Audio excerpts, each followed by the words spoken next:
प्रभु भला है, कर्तावे स्तोत्रम। प्रभु यीशु मसीह के सामर्थ्य मीठे और जीवित नाम में आप सबों को फिर एक बार मेरा सलाम। ये अद्भुत और सुंदर और पवित्र समय जो परमेश्वर ने फिर एक बार आज मुझे और आपको दिया, ताकि हम उसकी वाणी के प्रति गंभीर हो सके, उसके वचनों को सुन सके, उसके द्वारा सीख सके और हमारे जीवन के द्वारा वो लोग जो अंधकार में पड़े हुए हैं वो इन वचनों के द्वारा आशीषित हो सके। आमीन। प्रभु ने मेरा और आपका उद्धार किया है प्रियो, ताकि हम औरों के लिए आशीष का कारण बन सके। उद्धार स्वर्ग जाने के लिए नहीं है, उद्धार औरों तक उद्धार पहुंचाने के लिए हमें दिया गया है। हालेलुया। प्रभु का धन्यवाद हो कि परमेश्वर इन वचनों के द्वारा हमें बहुत सारी बातें सिखा रहा है।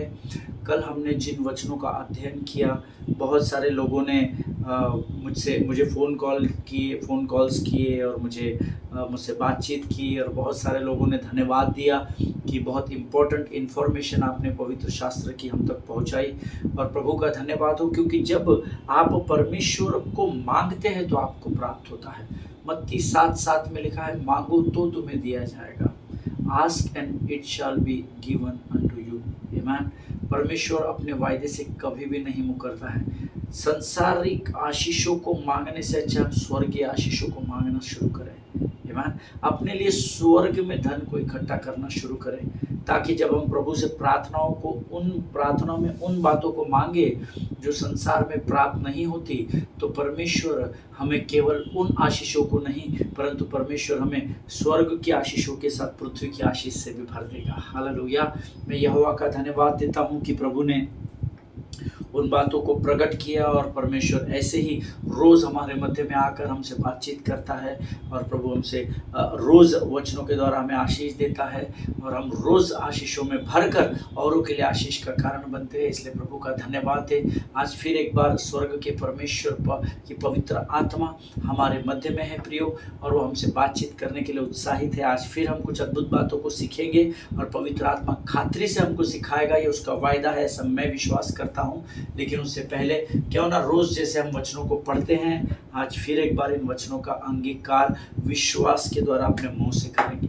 Hallelujah. Let us open our Bible to the book of Psalms chapter 116, और पहले 7 वचनों को हम पढ़ेंगे। भजन संहिता उसका 116 अध्याय, उसके 1 से लेकर 7 वचन।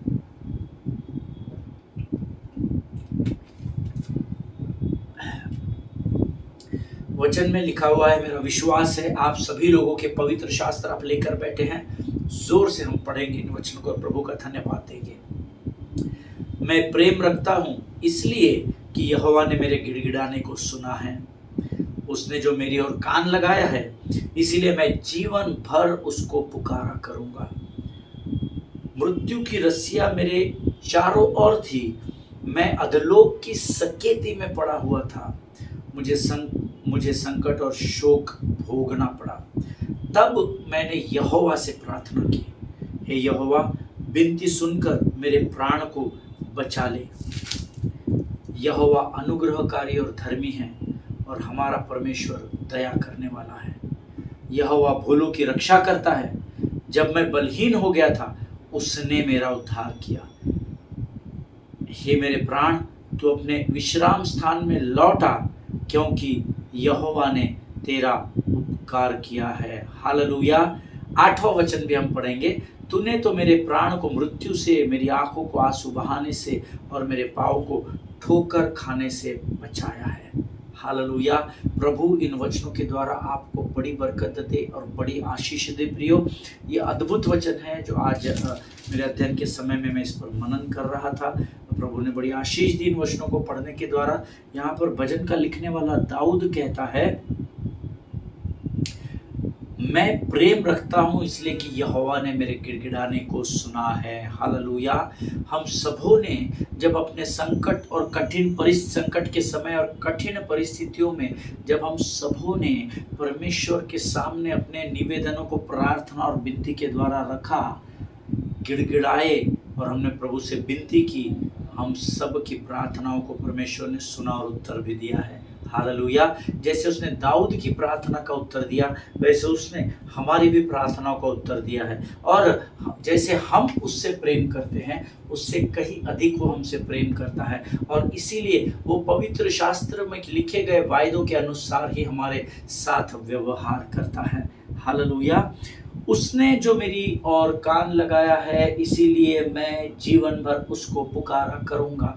दाऊद को एक सीक्रेट पता चल गया कि जब मैं कठिन परिस्थिति में होता हूँ और जब मैं यहोवा के सामने जाकर गिड़गिड़ाता हूँ या यहोवा के सामने अपनी दुहाई देता हूँ, उससे प्रार्थना और विनती करता हूँ, तो मैं उसका उत्तर प्राप्त करता हूँ। अब इस भेद को जब वो जान गया है, तो वो मुझे और आपको बता रहा है, उसने जो मैंने उसकी और हाथ उठाकर गिड़गिड़ाया था, उसने जो मेरे प्रार्थना की और मेरी बातों की ओर कान लगाया है, इसीलिए अब मैं जीवन भर किसी और मनुष्य को नहीं, किसी और सो कॉल्ड गॉड्स को नहीं, स्मॉल GOD को नहीं, परंतु मैं तो केवल यहोवा ही को पुकारा करूँगा। हालेलुया! क्योंकि यहोवा ही है जो प्रार्थना को सुनता भी है और उसका उत्तर हाँ और आमीन में देता है। ईमान। मुर्दे प्रार्थना का उत्तर, बातों का उत्तर नहीं दे सकते। यीशु मसीह मुर्दों में से जी उठा परमेश्वर है। हालेलुया! ईमान। आगे वचन में लिखा है, मृत्यु की रस्सियाँ मेरे चारों ओर थी, मैं अधोलोक की सकेती में पड़ा था, मुझे संकट और शोक भोगना पड़ा। कई बार हमारा शत्रु हमें चारों ओर से घेर लेता है और हमें हर तरफ अंधकार ही दिखाई देता है, और शत्रु हमको कई बार कन्विंस कर देता है, नाउ यू आर फिनिश्ड, अब तू समाप्त हो गया है या हो गई है, अब तेरा कुछ नहीं हो सकता, इस परिस्थिति में तेरा परमेश्वर तुझे नहीं बचाएगा, तूने ऐसा कर दिया, तूने वैसा कर दिया। वो हमको अतीत की बातों को याद दिलाकर और कमजोर करता चला जाता है। लेकिन वचन कहता है, जब दाऊद भी चारों ओर से मृत्यु की रस्सियों से घिर गया, तो उसको भी संकट और शोक को भोगना पड़ा। अगर आपको ये प्रचार कोई आकर करता है कि आप यीशु को स्वीकार कर लो, आपके सारे दुख दर्द दूर हो जाएंगे, आपको किसी कठिनाई का सामना नहीं करना पड़ेगा, तो वो आपसे झूठ बोल रहा है। आत्माओं को परखने का ज्ञान परमेश्वर से मांगिए, प्रभु आपको जरूर आशीष देगा। हालेलुया! देखिए, दाऊद को भी उस परिस्थिति से होकर गुजरना पड़ा, और जबकि दाऊद के विषय में स्वर्ग का परमेश्वर स्वयं गवाही देता है कि वो मेरे हृदय के बहुत करीब है। दाऊद को अपना दोस्त कहता है परमेश्वर, और उसके बावजूद भी उसको भी शोक और दुख भोगना पड़ा। हालेलुया! हमारे जीवन में भी शत्रु कई बार आएगा, अटैक्स करेगा, है ना। वो रोज एक नई स्कीम के साथ आपके जीवन में आपको कमजोर करने के लिए आएगा।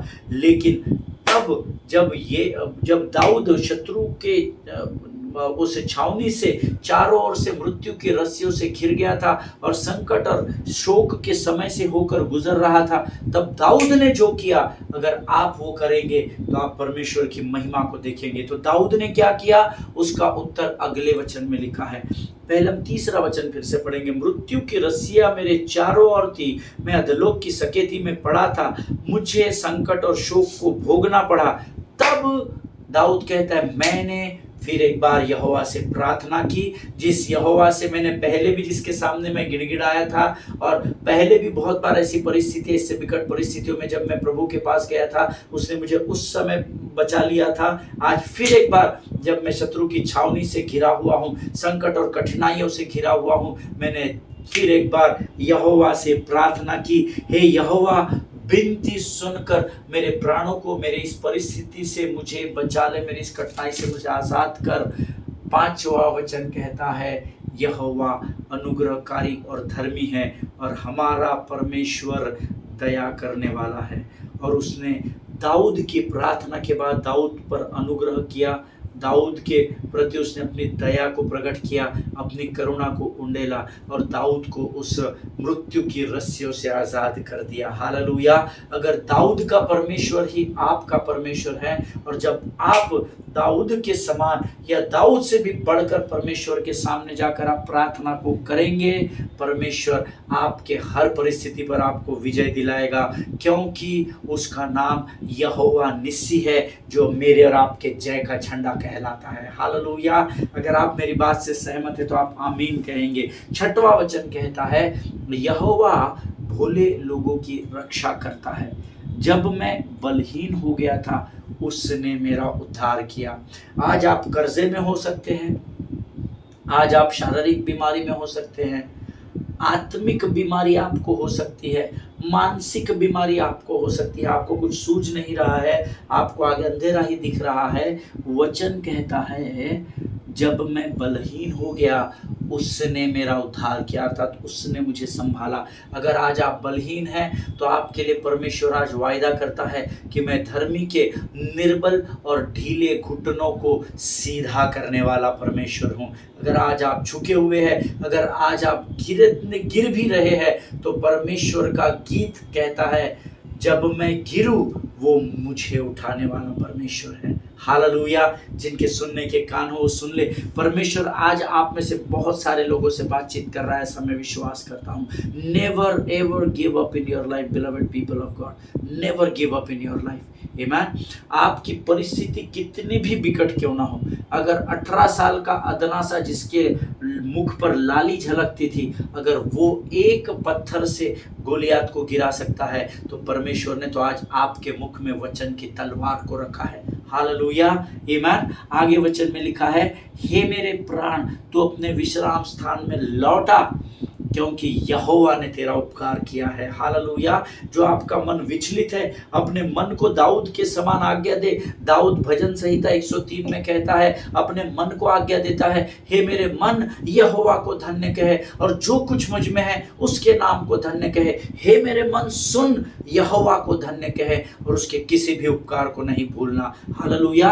आज आप अपने प्राणों को कहे, अगर आपका मन विचलित है, आप रेस्टलेस है, आपको सूझ नहीं रहा, आपका दिमाग काम नहीं कर रहा, आप अपने मन को आज्ञा दे, हे मेरे प्राण तू अपने विश्राम स्थान में लौट करा, क्योंकि यहोवा ने उपाय कर दिया है। हालेलुया। उसका नाम यहोवा यीरे है प्रियो, वो आपके जीवन में उपाय करने वाला परमेश्वर है। हालेलुया।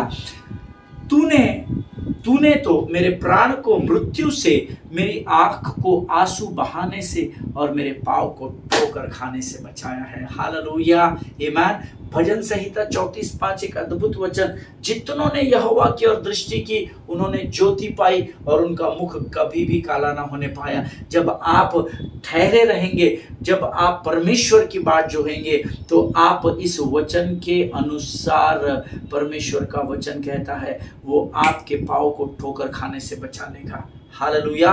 मेरी बाई और 1000 गिरेंगे, 10,000 मेरी दाई और गिरेंगे और बिना किसी हानि करके वो डर जाएंगे और भाग जाएंगे। प्रभु का वायदा है। हालेलुया। प्रभु इन वचनों को समझने में आपकी सहायता करे, आपकी मदद करे। ये वचन जो हम रोज पढ़ते हैं, प्रतिदिन इस पर मनन और अध्ययन करते हैं, परमेश्वर इसके द्वारा आपको बड़ी आशीष दे और आप इसको गंभीरता से लेना प्रियो। ये प्रभु का वचन है और परमेश्वर ठट्टा में नहीं उड़ाया जाता है। आमीन। प्रभु आप सबों को आशीष दे। ये समय है जब हम अपने अध्ययन की ओर बढ़ेंगे, जिसको हम पिछले 10-12 दिनों से सीख रहे हैं। ऑलमोस्ट हम 12-13 दिन लगातार सीख रहे हैं इन वचनों को। हम मैथ्यू 16:21 को अध्ययन कर रहे हैं, जहां पर यीशु मसीह पहली बार गॉस्पेल ऑफ मैथ्यू, मत्ती रचित सुसमाचार में अपने चेलों पर प्रकट करता है कि मेरा पकड़वाया जाना जरूरी है, मैं मरवा डाला जाऊंगा, ऐसा वो हिंदी में लिखता है। आमीन। और हम उस अध्ययन को पिछले कई दिनों से कर रहे हैं। प्रभु अद्भुत बातों को हम पर प्रकट कर रहा है। आज फिर एक बार प्रभु ने कुछ अद्भुत बातें मेरे हृदय में डाली है, तो क्यों ना हम इन वचनों के पढ़े जाने की सामर्थ्य जो हमने प्राप्त की है, बोलने की, मैंने और आपने सुनने की प्राप्त की है, उसके लिए हम यहोवा का इन वचनों के लिए गुणानुवाद करेंगे, उसका धन्यवाद देंगे और आने वाले हमारे अध्ययन के विषय के लिए हम अपना परमेश्वर के सामने समर्पण करेंगे। Let us pray. खुदावंद प्रभु यीशु मसीह के सामर्थ्य और जीवित नाम के लिए धन्यवाद देते हैं प्रभु। आज इन वचनों को पढ़ने की सामर्थ्य तूने हमारे प्राणों में, हमारे शरीर में दी राजा, ताकि हम अपने मुख के अंगीकार के द्वारा इसे पढ़ सके और अपने कानों के द्वारा इसे सुन सके राजा। प्रभु जितनों ने आज इस वचन को मेरे साथ पढ़ा, उनमें से प्रत्येक को आशीष देना राजा। प्रभु इस समय हम अपने शरीर, प्राण, आत्मा और बुद्धि को तुझे समर्पित करते हैं। पवित्र आत्मा तू और हम पर नियंत्रण ले, ताकि आने वाले समय में हम जो वचन बांटते हैं और जो वचन सुनते हैं, हम हर व्यक्ति प्रभु जी, हर बच्चा, बूढ़ा, जवान, स्त्री और पुरुष जो इस वचन को सुनता है, वो आशीषों से भरकर ही यहाँ से वापस जाने पाए राजा। प्रभु हमें तैयार कर, हमारे मनों को मजबूत करना राजा। हमें वचन बांटने और सुनने से विचलित करने वाली शत्रु की हर एक युक्ति योजनाओं का खंडन हम यीशु नासरी के नाम से करते हैं। सारी बातों में महिमा तुझको देते हैं। आगे के संपूर्ण समय को हम तुझे सौंपते हैं। इस विनती को धन्यवाद और पूरे विश्वास के साथ हमारे उद्धारकर्ता और परमेश्वर यीशु नासरी के सामर्थ्य और जीवित नाम में मांगते हैं पिता, सुनिए और बड़ी दया से ग्रहण करें। आमीन, आमीन। Hallelujah. I welcome each one of you once again in this channel of YouTube। और इस YouTube के चैनल पर मैं आप सबों का स्वागत करता हूं और मैं विश्वास करता हूं आप पिछले दिनों से जिस अध्ययन को सीख रहे हो आपने ज़रूर आशीषों को प्राप्त किया है। कल मैंने आपको कुछ बातों को बताना शुरू किया था और कल हमने सीखा था कि जिस तेल से या जिस परफ्यूम या सेंट से उस स्त्री ने यीशु मसीह का अभिषेक किया था, जिससे सारा घर महक उठा, ऐसा वचन में लिखा है। उस अभिषेक की तेल की सामर्थ्य हमारे जीवन में हमें क्या सिखाती है, उस विषय में मैं आपको बताना चाहता था। और पहली बात कल मैं आपको जो बताना शुरू किया था, द पावर ऑफ, जो लोग नोट्स लिखते हैं वो फिर एक बार लिख ले अगर आपने कल मिस कर दिया है। The power of that oil और दैट सेंट और that perfume means she gets to choose how she uses what the Lord has blessed her with। Hallelujah. उस तेल की सामर्थ का पहला अर्थ है कि जिस तेल से या जिस परफ्यूम से उसने यीशु मसीह का अभिषेक उस स्त्री ने किया, वो अभिषेक इस बात को दर्शाता है कि परमेश्वर ने आपको चुनाव दिया है कि जो आपके पास है आप उसका इस्तेमाल कैसे करते हैं। हालेलुया। कई लोगों के पास धन है, वो धन का इस्तेमाल उन बातों में करते जो प्रभु अनुमति नहीं देता। कई लोगों के पास जमीन है, जायदाद है, पर उन्होंने उसको दबा कर रख लिया। वे उन बातों को सटीक तरीके से सही काम के लिए इस्तेमाल नहीं करते हैं। कई लोगों के पास प्रभु ने टैलेंट्स दिए हैं, गिफ्ट्स है, कई लोगों के पास योग्यता से अधिक हम सबों के पास आशीषें है, लेकिन उसका इस्तेमाल कैसा करना है, इसके लिए परमेश्वर आपको जोर जबरदस्ती नहीं करेगा। आमीन। ये चुनाव आपका है। उस स्त्री के पास तेल जरूर था, पर उस तेल का इस्तेमाल गरीबों को के लिए इस्तेमाल करना है या उस तेल को बेचकर मैं अपना एक फ्लैट बनाऊंगी, ये भी वो स्त्री कर सकती थी। उसका कमाई का था, है ना, उसका अपना तेल था। मैंने आपको बताया उस तेल की विशेषताएं। अगर आपने कल का एपिसोड मिस किया है तो आप इस एपिसोड से पहले का एपिसोड सुनना, जहां मैंने तेल के बहुत गहरी डिटेल से जानकारी कल के एपिसोड में बताई है। आमीन। आप जरूर सुनिएगा, प्रभु आपको बड़ी बरकत और बड़ी आशीष देगा, है ना। वो 12 आउंसेस, एक साल की कमाई उसने पूरी लगा दी, जिसकी आज की तारीख में इंडियन करेंसी में कॉस्ट होती है 34,202 रुपीज का वो ऑयल था या वो परफ्यूम था, जिसके द्वारा उसने यीशु मसीह का अभिषेक कर दिया। आमीन। तो ये क्या दर्शाता है, जो परमेश्वर ने आपको आशीष के रूप में दिया है, जैसे स्त्री को ये तेल दिया था, इसका इस्तेमाल आप कैसे करते हैं, वो फ्रीडम परमेश्वर ने आपको दिया हुआ है। हालेलुया। और हमने इसके बारे में कल डिटेल्स सीखे थे और मैंने आपको उस डिटेल्स के बाद ये भी बताया था, इस तेल के द्वारा ये बात साबित होती है कि मरियम एक बहुत धनवान स्त्री थी।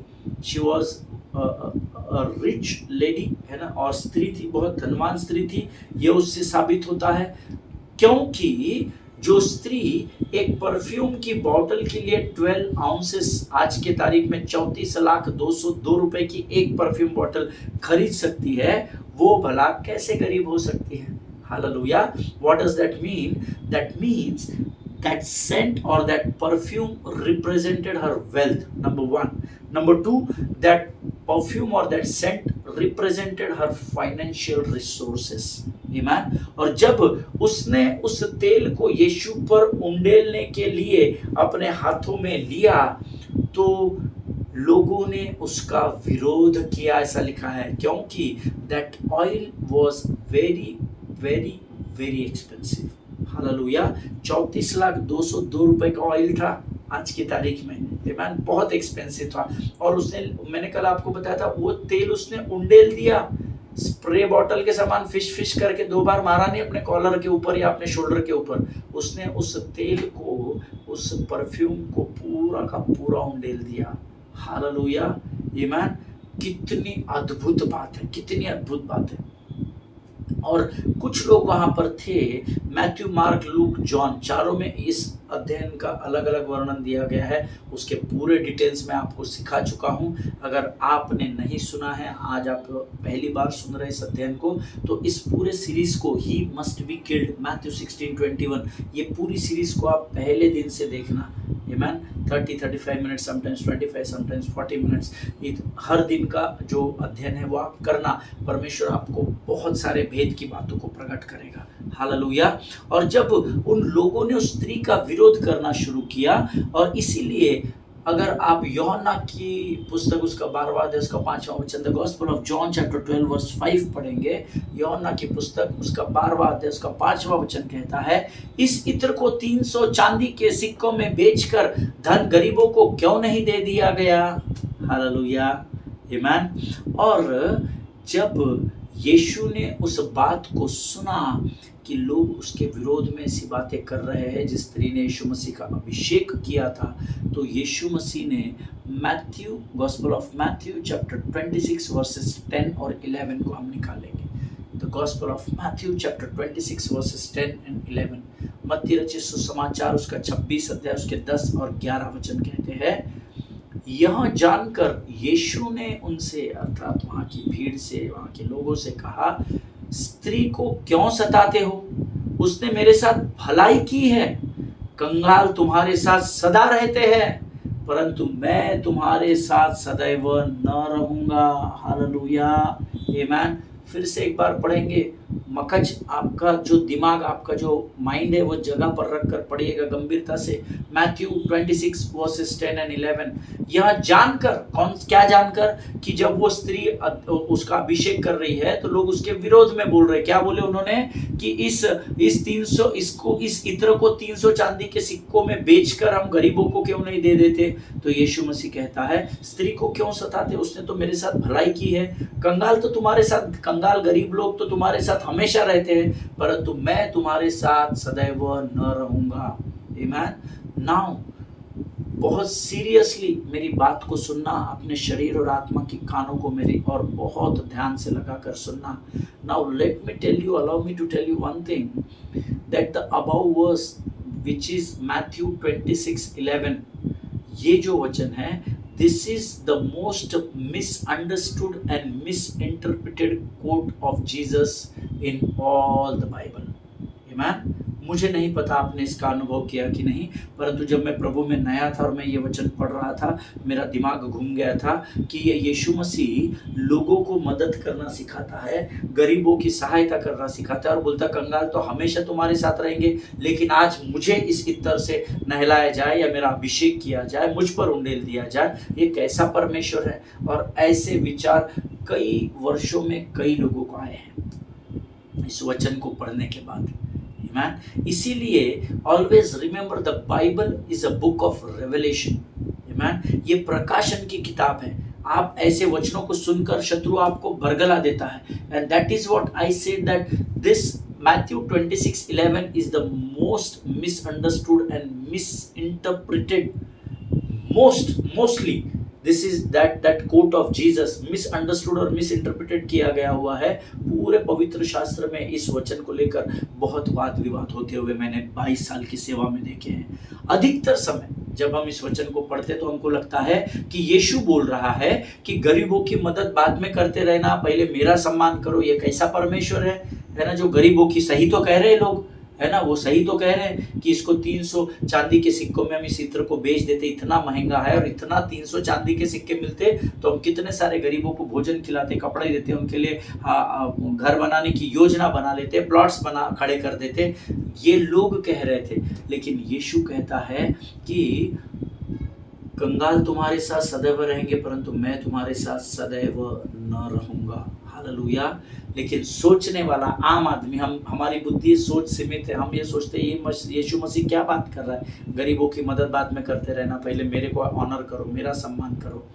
लेकिन मैं आपको बताता हूँ, पूरे पवित्र शास्त्र के नए नियम में यीशु की जहाँ से एंट्री हुई है, शरीर के रूप में, वहाँ से यीशु ने कई पैराबल्स हमको सिखाए, कई दृष्टांत हमें बताए। यीशु मसीह ने कई बार थोड़े शब्दों में हमें सिखाने की कोशिश की। याद रखिएगा, यीशु मसीह ये जो कुछ भी नए नियम में कहता है, बोलता है, लिखता है, इसका सारा इम्प्रेशन जो है ना वो पुराने नियम से इधर आता है। मैं आपको वचन के द्वारा इस बात को प्रमाणित करूंगा। Let us turn your Bible to the book of Deuteronomy chapter 15 verse 11। व्यवस्था विवरण की पुस्तक, उसका 15 अध्याय, उसका 11 वचन हम पढ़ेंगे।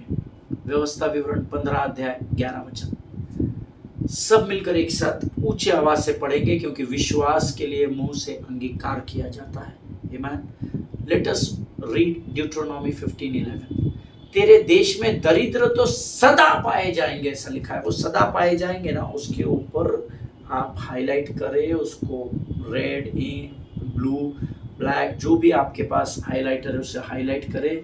तेरे देश में दरिद्र तो सदा पाए जाएंगे, इसीलिए मैं तुझे यह आज्ञा देता हूं कि तू अपने देश में अपने दीन दरिद्र भाइयों को अपना हाथ ढीला करके अवश्य दान देना। इसको भी अंडरलाइन कर ले। दीन दरिद्रों, तुम्हारे जो गरीब लाचार भाई लोग हैं, बहनें हैं, अपने हाथ को ढीला करना, टाइट पकड़ कर नहीं रखना, अपने हाथ को ढीला करना और अवश्य दान देना। हालेलुया, आमीन। प्रभु इन पढ़े हुए वचनों पर हमें आशीष दे। Now try to understand what Jesus is saying. जो मत्ती रचित सुसमाचार उसके 26 अध्याय, उसके 10 और 11, विशेषकर 11 में जो वचन उसने लिखा है, उसका ये जो रिफ्लेक्शन यहाँ आया है, उसकी जड़ ड्यूट्रोनॉमी 15:11। देखिए, ये भी 11वां ही वचन है, वो भी 11वां ही वचन है। आमीन। वहां पर मत्ती 26 में लिखा है, यहाँ ड्यूट्रोनॉमी व्यवस्था विवरण 15 में लिखा है। प्रभु, now here when Jesus is saying that you will always have the poor, ऐसा अंग्रेजी में लिखा है। तुम्हारे देश में दरिद्र तो सदैव पाए जाएंगे। That means you will always have the poor. What does that means? That means he is also interpret कर रहा है वो इस बात को, that you will always have the poor, so you should always take care of them. Hallelujah. तुम्हारे देश में हमेशा दरिद्रता पाई जाएगी, गरीब और कंगाल लोग पाए जाएंगे, लेकिन तुम हमेशा अवश्य अपने दानों को देने के द्वारा हमेशा उनकी मदद करना। यानी कंगाल और गरीब हमेशा पाए जाएंगे देश में, और हमेशा हमको उनकी मदद करना जरूरी है। हालेलुया। इसीलिए वो मत्ती में कहता है कि कंगाल तो तुम्हारे साथ सदा रहते हैं, क्या तुम हमेशा उनकी मदद करते हो? हालेलुया। प्रियो, आज हमको इस बात को समझने की जरूरत है कि जो आशीष हमें परमेश्वर ने फाइनेंसेस या वेल्थ के रूप में दी है, उसका इस्तेमाल हमें कैसे करना है ताकि हमारी आने वाली पीढ़ियां उसके द्वारा आशीषों में बढ़ सके। आमीन। This is very very very important, how you use your wealth. आमीन। ये बहुत इंपॉर्टेंट है, बहुत महत्वपूर्ण है कि आपको जो धन संपत्ति, जो संपन्नता आपको परमेश्वर ने दी है, उसका इस्तेमाल आप कैसे करते हैं। यहाँ पर स्त्री को संपन्न बनाया गया, धनवान स्त्री जिसने हिमालय में पाए जाने वाले उस तेल के पौधों से उस तेल को मंगवाया, इंपोर्ट किया, जो यरूशलेम में इंपोर्ट करवाया हिमालय से। सिर्फ पूरी दुनिया में ये तेल का जो पौधा है वो सिर्फ हिमालय पर्वत पर बड़ी मुश्किल से रेयर कंडीशंस में मिलता है। ये तेल इसने इंडिया से, हिमालय से इंपोर्ट करवाया यरूशलेम में, जिसका डिस्टेंस 4858 किलोमीटर, 58.6 किलोमीटर है, 4858.06 किलोमीटर है। इतने दूर से इंपोर्ट करवाया रेयर ऑयल, जो इंपोर्ट करवाया 34,02,202 रुपए की उसकी आज की कीमत है। वो उस स्त्री ने पूरा का पूरा उंडेल दिया। हालेलुया। आज मरियम ने उस पूरे तेल को, 34 लाख रुपए के तेल को उंडेल दिया। इसीलिए आज भी मरियम का नाम पवित्र शास्त्र में लिया जाता है, यीशु के दोबारा आगमन तक लिया जाएगा। Hallelujah. This is very important, God is teaching us from here कि कंगाल तुम्हारे साथ हमेशा रहेंगे और हमेशा तुमको उनकी मदद करनी है। चॉइस मेरी है। परमेश्वर ने चुनाव मुझे और आपको दिया है कि हम अपने धन का इस्तेमाल कैसे करते हैं। परमेश्वर चाहता है आप आपके धन का इस्तेमाल वचन के अनुसार करना, ताकि आपके आने वाली पीढ़ियां आपके द्वारा आशीषित हो सके। हालेलुया। देखिए, जब उस स्त्री ने उस तेल से यीशु का अभिषेक किया तो यहूदा ने कहा, जूड़ा है ना, यहूदा इस्करियोती ने कहा कि स्त्री ने ऐसा नहीं करना चाहिए था। आप पवित्र शास्त्र पढ़ चुके हैं, आप ज्ञानवान विद्वान लोग हैं पवित्र शास्त्र के, आमीन, आप बहुत पढ़े लिखे लोग हैं, आप जानते हैं इन सारी बातों को। यहूदा ने उसका तिरस्कार किया, यहूदा ने उसके विरोध में कहा ऐसा नहीं करना चाहिए था, फालतू वेस्ट कर दिया, ये कर दिया, वो कर दिया। लेकिन उस स्त्री ने क्या किया? यहूदा के बातों को इग्नोर कर दिया। हालेलुया। और उस सेंट या तेल के द्वारा, पूरा का पूरा तेल उंडेलने के द्वारा यीशु मसीह का अभिषेक किया। हालेलुया। पास्टर साहब, अब इसका मतलब क्या होता है ना? What does that mean? That means stop using your money that betray your commitment to Jesus. Hallelujah. Stop using your money that betray your commitment to Jesus Christ of Nazareth. Hallelujah. John यहाँ पर अपनी किताब में इस बात को बहुत अच्छे रीति से लिखता है। Let us open our Bible to the Gospel of John chapter 12 and verse 6. यूहन्ना रचित सुसमाचार उसका 12वां अध्याय उसका 6वां वचन। उसने यह बात इसलिए नहीं कही थी, अर्थात यहाँ जूड़ा के विषय में यूहन्ना लिख रहा है, यहूदा के विषय में लिख रहा है। यहूदा ने यह बात इसलिए नहीं की थी कि उसको गरीबों की बहुत चिंता थी, बल्कि वह तो स्वयं एक चोर था। हालेलुया। और रुपयों की थैली उसी के पास रहती थी। He was the treasurer, आमीन। उसमें जो डाला जाता उसे वह चुरा लेता था। हालेलुया। उसको बहुत गरीब लोगों की चिंता थी और वो गरीबों का बादशाह था, गरीबों का शहंशाह था। No no, he was not saying for that, but Bible says उसे गरीबों की चिंता नहीं थी, लेकिन वो एक चोर था। अगर वो 300 चांदी के सिक्के उस इत्र को बेचकर उस रुपए की थैली में, उस भेंट की पात्र में डाली जाती, तो ये चोर था, ये उसको चुरा लेता था। ये स्वयं के लिए उसका जुगाड़ कर रहा था, ये स्वयं के लिए उसका प्रयोजन या प्रबंध करने की कोशिश कर रहा था। Hallelujah. Judas told Mary to sell that perfume and to put that money into treasury. Why he said to put that money into treasury? Because he himself was the treasurer. Hallelujah. इस बात को समझिए। उसने मरियम से कहा था उस इत्र को बेचकर उससे जो धन मिलता है उसको ट्रेजरी में डाल, लोगों की सहायता के लिए डाल, कलीसिया की उन्नति के लिए डाल। ये वो अच्छी मंशा से नहीं कह रहा था। He was asking her to put that money into treasury because he himself was a treasurer. Hallelujah. परमेश्वर इसके गहराई को आपको प्रकट करे। और क्योंकि वो उस भेंट के पात्र से पैसे चुराता था, इसीलिए उस स्त्री ने, मरियम ने ये सोचा होगा, सबको मालूम था, पूरे चेलों को मालूम था, यीशु मसीह के साथ चलने वाले सबों को मालूम था, जो उसके बहुत करीब के लोग थे, मरियम मगदलिनी, उसकी माता मरियम और बाकी भी लोग जो उसके साथ चलते फिरते थे, स्त्रियां और पुरुष, उन सबको पता था कि ये चोर है, ये दान पात्र में से पैसा चुराता है। और क्योंकि वो उस भेंट के पात्र से पैसे चुराता था, ये उस स्त्री को पता था, इसीलिए उसने सोचा that I will not put my money in any such place that makes the thief wealthy. Hallelujah. स्त्री ने सोचा कि मैं अपने धन को ऐसे किसी स्थान में नहीं उंडेलूंगी या इन्वेस्ट करूंगी या खर्चा करूंगी जहां पर मैं एक चोर को धनवान बना दूं या संपन्न बना दूं। आज हमारे जीवन में चोर क्या करता है? वचन में लिखा है, चोर चोरी करने के लिए, नाश करने के लिए और घात करने के लिए आता है। आमीन। उसका नाम लूसीफर है, जिसको हम शैतान के नाम से जानते हैं, जिसको हम विरोधी के नाम से जानते हैं। हालेलुया। प्रियो, आज आप आपके धन को उन स्थानों में मत बोना जहां पर आपके शत्रु को ही धनवान बनाने में जुट जाए। जिनके सुनने के कान और समझने की बुद्धि हो, वो सोचे और समझे कि परमेश्वर का पवित्र आत्मा इस समय आपको क्या सिखाना चाहता है। don't put your money in such places where you can make the devil rich. Amen. आप शत्रु को धनवान बना सके ऐसे स्थानों पर अपने पैसे को कभी भी नहीं बोना। हालेलुया। आमेन। सो पहली बात जो हमने सीखी, the power of oil or the power of that perfume or scent means that lady gets to choose how she uses what the Lord has blessed her with. Hallelujah. Amen.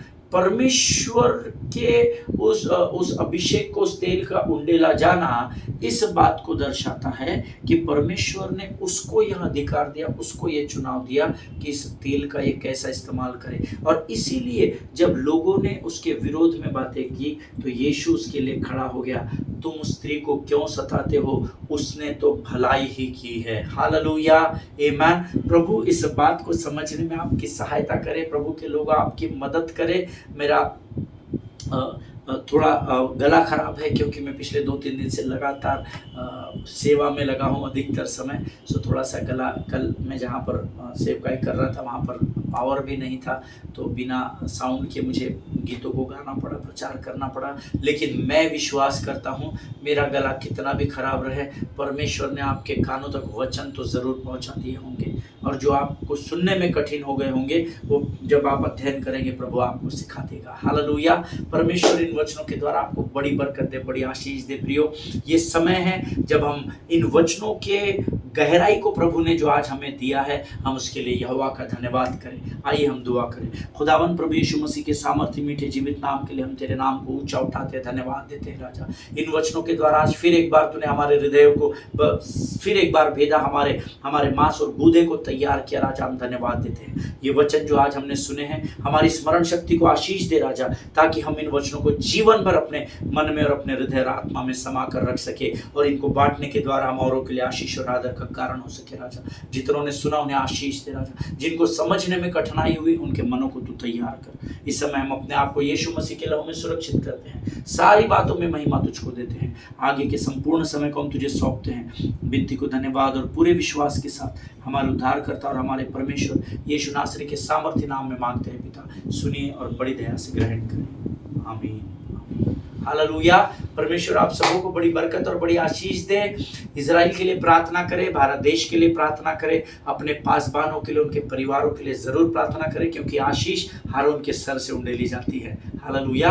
अपने आस पड़ोस के लोगों के लिए प्रार्थना करें, जो प्रार्थना की विनती आपके पास आती है उनके लिए प्रार्थना करें, और हमारे देश के प्रधानमंत्री, हमारे सेंटर के गृह मंत्री और हमारे डिफेंस मिनिस्टर और सारे सेंट्रल मिनिस्ट्री के लिए आप प्रार्थना करें, क्योंकि परमेश्वर ने इस देश का अधिकार उनके हाथों में दिया है। आप उन लोगों के लिए 1 मिनट की प्रार्थना के लिए समय निकालें कि परमेश्वर उन्हें स्वर्गीय बुद्धि, स्वर्गीय ज्ञान से भरे, ताकि जो अधिकार उन्हें सौंपा गया है उस अधिकार का इस्तेमाल करते हुए वो इस देश को उन्नति से उन्नति की ओर लेकर चले जाने पाए। हालेलुया। हम इस देश में स्वतंत्रता प्राप्त हो, ताकि हम यीशु के सत्य को इस देश के कोने कोने में पहुंचा सके, जिसके द्वारा सारे वो लोग जो अंधकार में दबे हुए हैं उनको हम ज्योति के संतान की ओर लेकर बढ़ सके। हालेलुया। परमेश्वर आप सबों को आशीष दे। हम कल एक बार फिर मुलाकात करेंगे, तब तक स्वस्थ रहें, सुरक्षित रहें और अपने आप को संभाल कर रखिए, क्योंकि आप परमेश्वर आपसे प्रेम करता है और आप परमेश्वर के मंदिर के बहुत ही महत्वपूर्ण पात्र कहलाते हैं। हालेलुया। सभी को जय मसीह की। God bless you.